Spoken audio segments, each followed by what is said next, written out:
The Nigerian Federal Executive Council, FEC, on Thursday approved 20% upward review of salaries for the police force with effect from January 2022.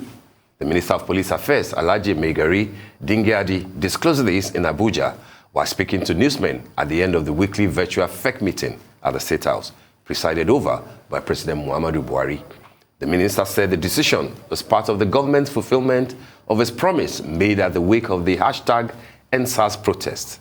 The government also approved 13.12 billion naira outstanding death benefit for 5,472 police personnel between 2013 and August 2021. Will this move be considered as part of the reforms for the Nigerian police? The take-home pay will be enhanced through the improvement of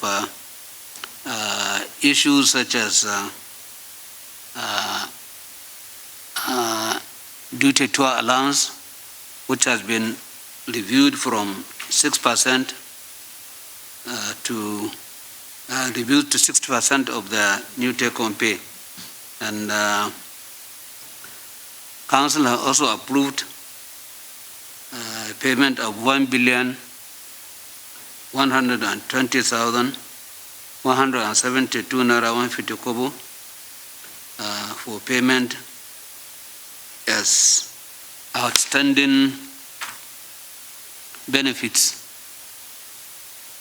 of personnel for uninsured period of 2023 to 2020.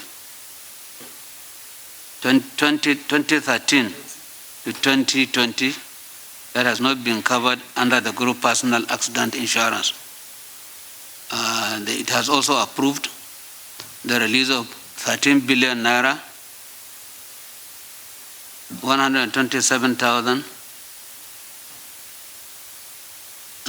127 million 972 naira 269 naira 20 kobo for payment as outstanding death benefits of 5,472 personnel for the uninsured period of 2023 to 2013, I beg your pardon, to August 2021, not covered under the group life insurance. Joining us this morning to discuss this is Ikule Emmanuel, who is a political scientist and the national coordinator of the Network on Police Reform in Nigeria, a network of 67 NGOs in Nigeria with a secretariat in Lagos State.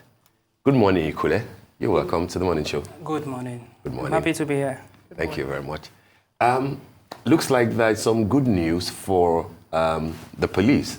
And I think good news for a network like yours, you know, which has been fighting for police reform all these years. How much of good news should we take this for, given the fact that there are two key developments there? One is the fact that the police officers themselves think that, well, let's see how this pans out.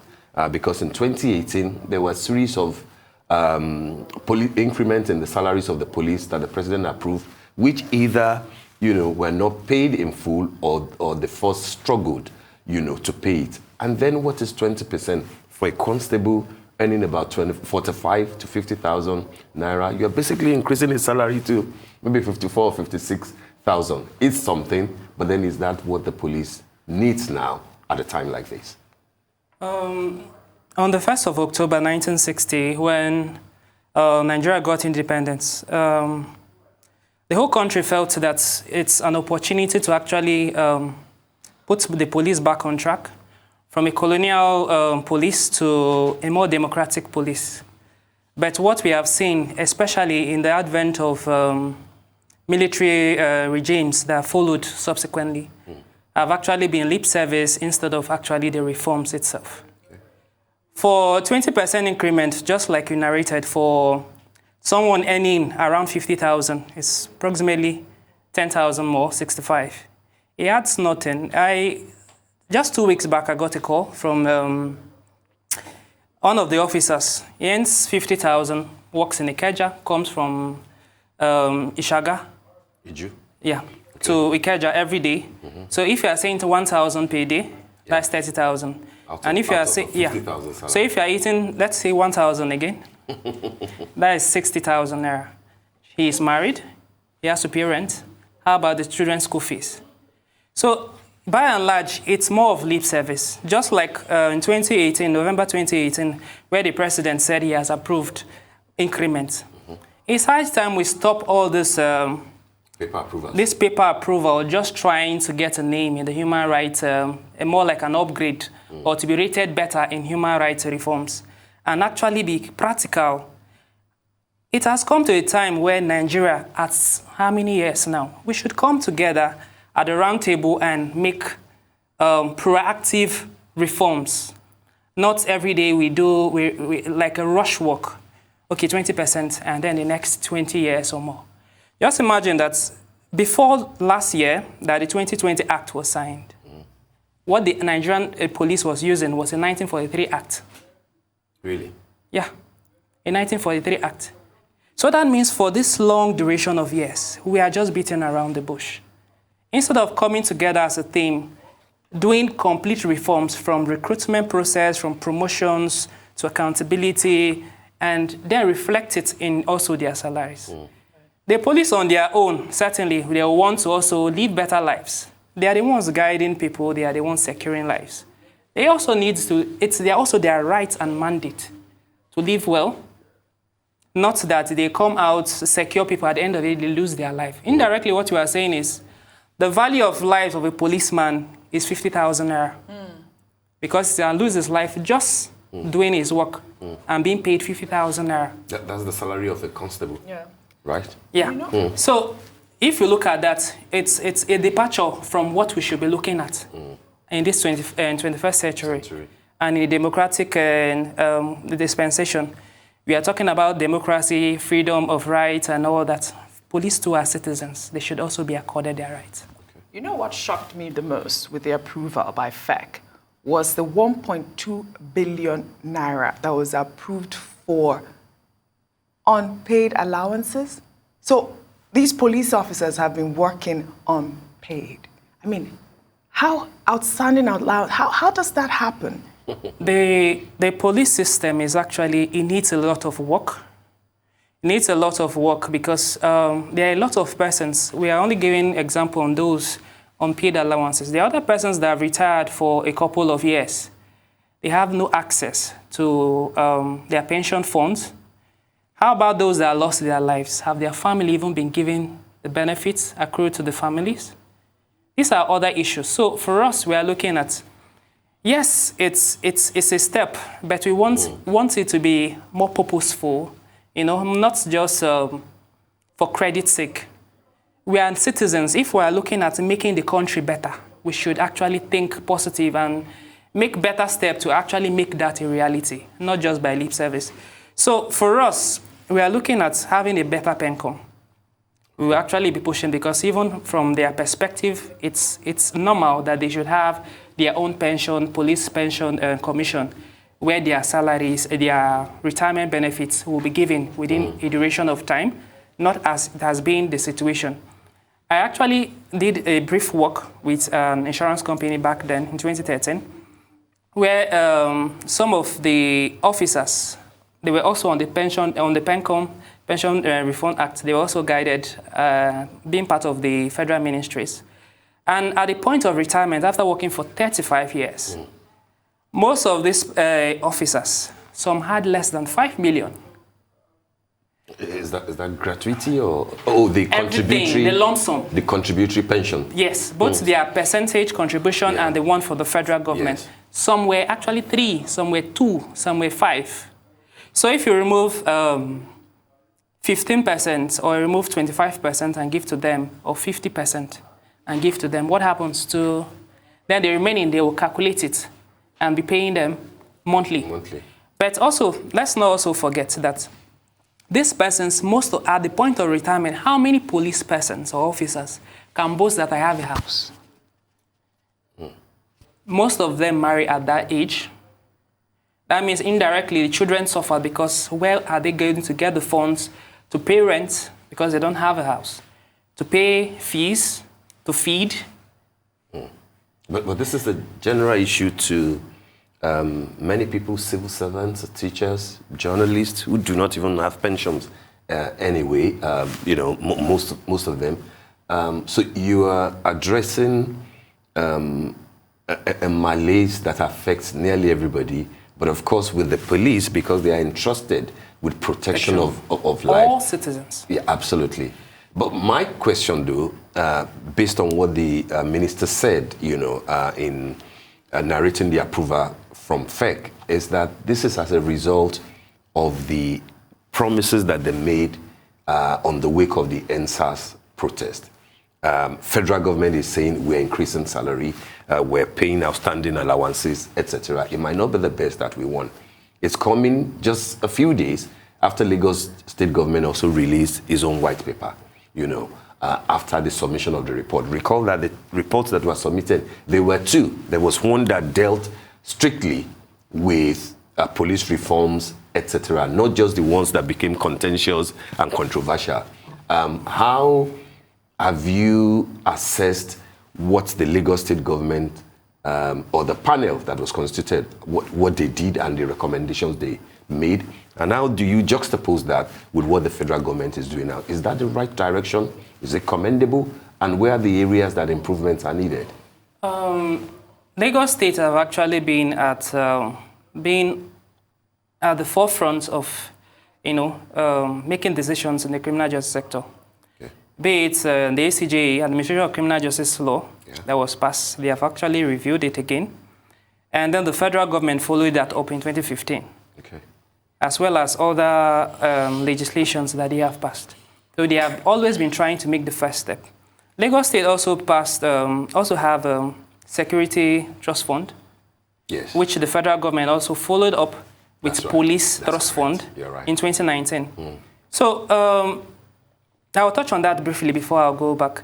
The police trust fund was also supposed to address some issues of welfare as it relates to refurbishment of police institutions like the barracks. Yeah. We all know it's actually outdated. I was going to ask you later. Yeah. I mean, it's the barracks, the old, there's something that communicates that if you are a product of the barracks, you know, what do you reflect, you know? So the barracks, they are actually in a poor shape. And if you visit stations, some of them don't have seats. It's more like blocks. Police stations. Yes. So people that are working there, coming out to guide people that are living in mansions, what do you expect? What do you mean by blocks? Concrete. Concrete. Oh. No chairs, no chairs. There are no chairs in the police station. Sometimes benches, you know. So those are the things you are using. And if you look at videos or even the training school of of cadets, those that have been recruited also into the service, the quality of food, where they sleep, and you're expecting the same person to come out and reflect what. So the police trust fund was supposed to address the issue of training and retraining of officers. The new ones and then retraining of the senior officers. With that, early this year, there was an act in the House that was passed. We had a public hearing actually on the act on establishment of police training institute. So that will be for the senior officers, so that they can also have like refresher courses on how to improve their policing of the services.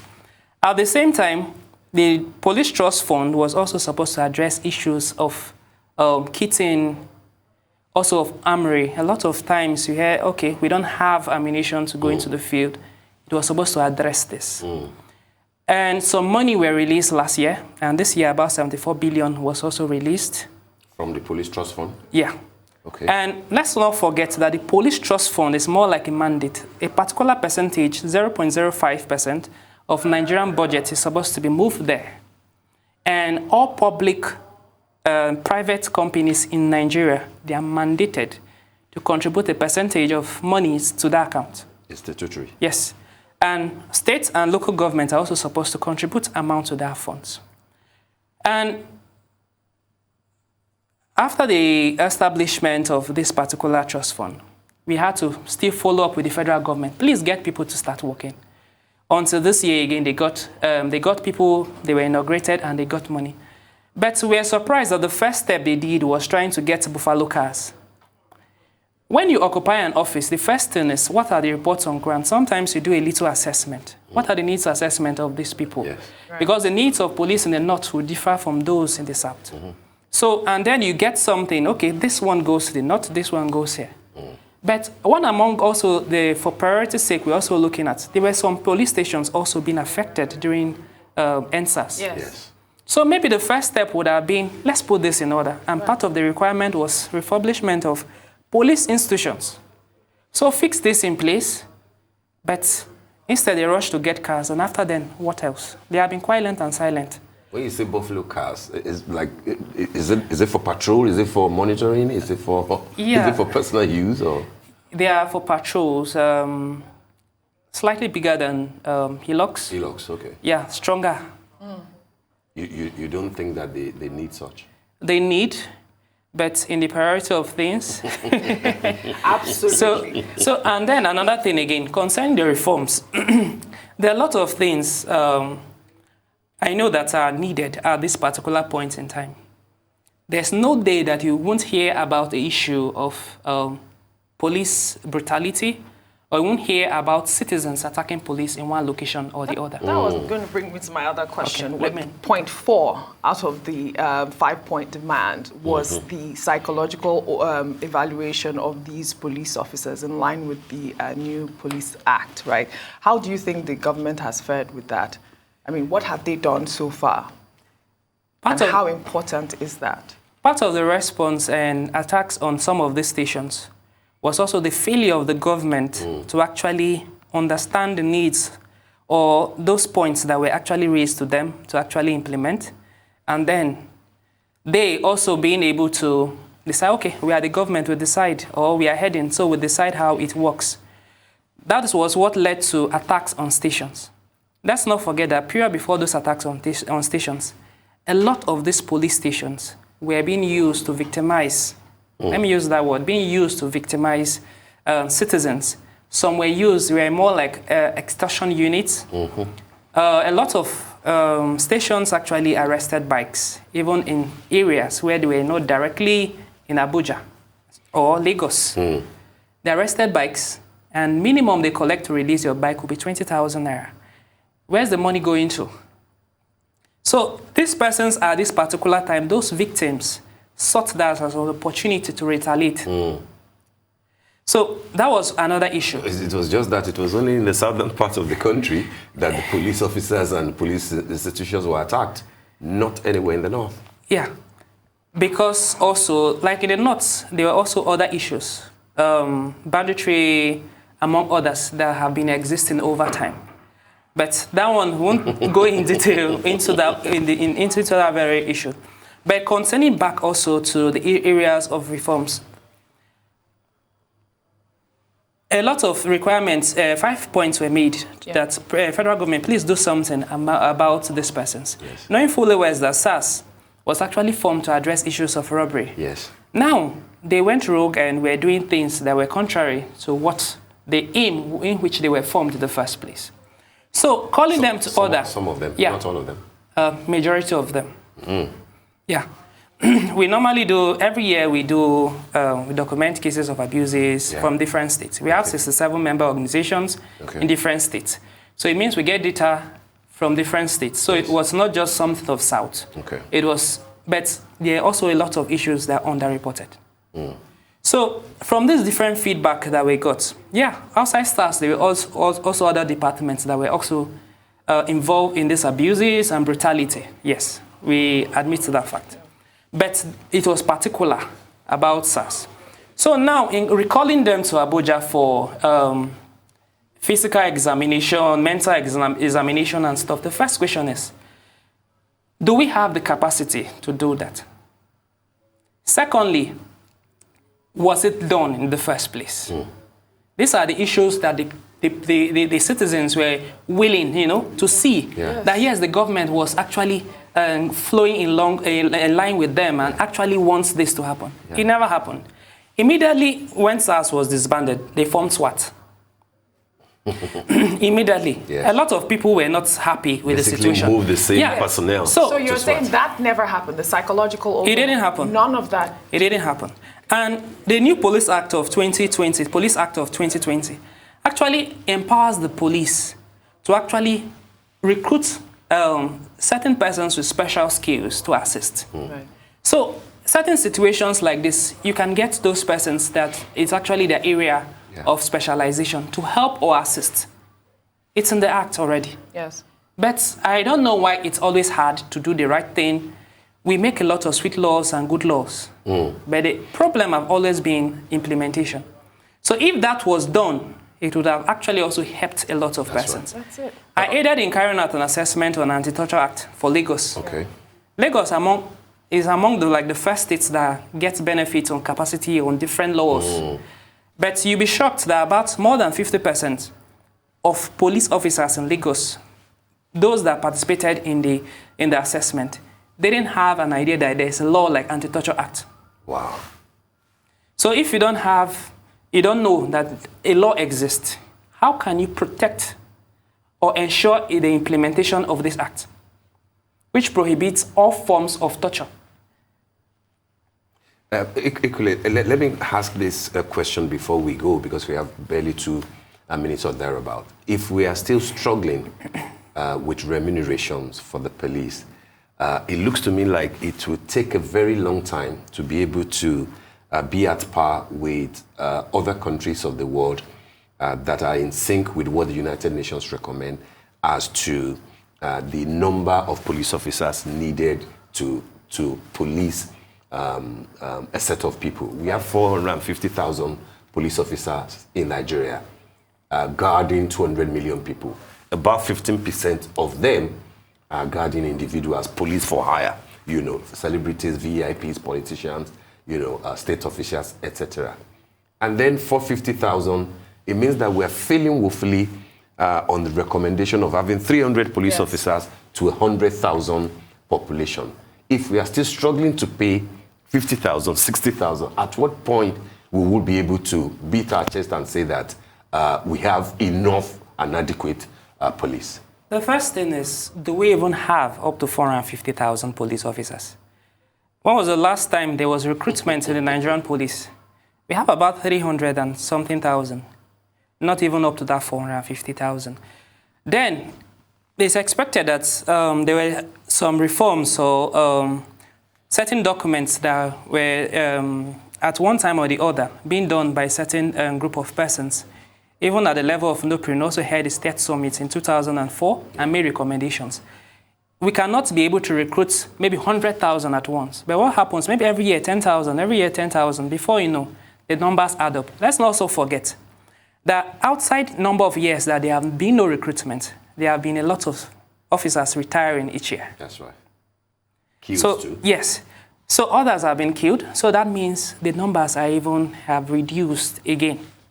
Then going back to reforms, for the remuneration, it is something that, for me, I was looking at complete 100% increment. 20% is like a 100% still wouldn't even be compared to the services they are expected to offer. It puts you at a level where you can. Especially in the Nigerian situation. Yeah. So 100% would have been better. Yes. But another thing again is Nigeria have an issue where even currently there's a case in court, Police Service Commission against the Nigerian police who should recruit.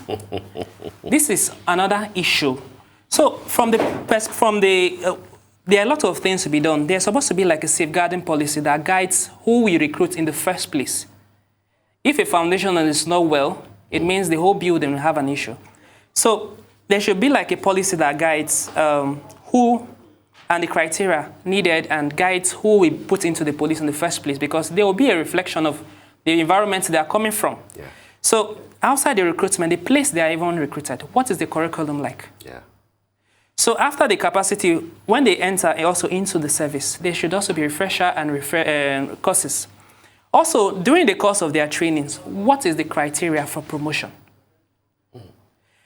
How many of these police officers that have gone rogue or they have abused a citizen at one time or the other, how many of them or how often do they get punished in the first place?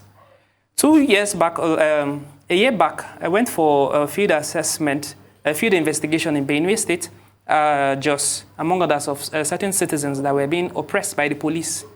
what they do is they transfer such officers to another location. So the Police Service Commission too, they are supposed to wake up to their mandate of oversight. Absolutely. The same with the Human Rights Commission. Get this person's punished, or if it requires dismissal, yes. But at the same time, in trying to also dismiss them for trying to find a way in trying to get funds, you have to pay them.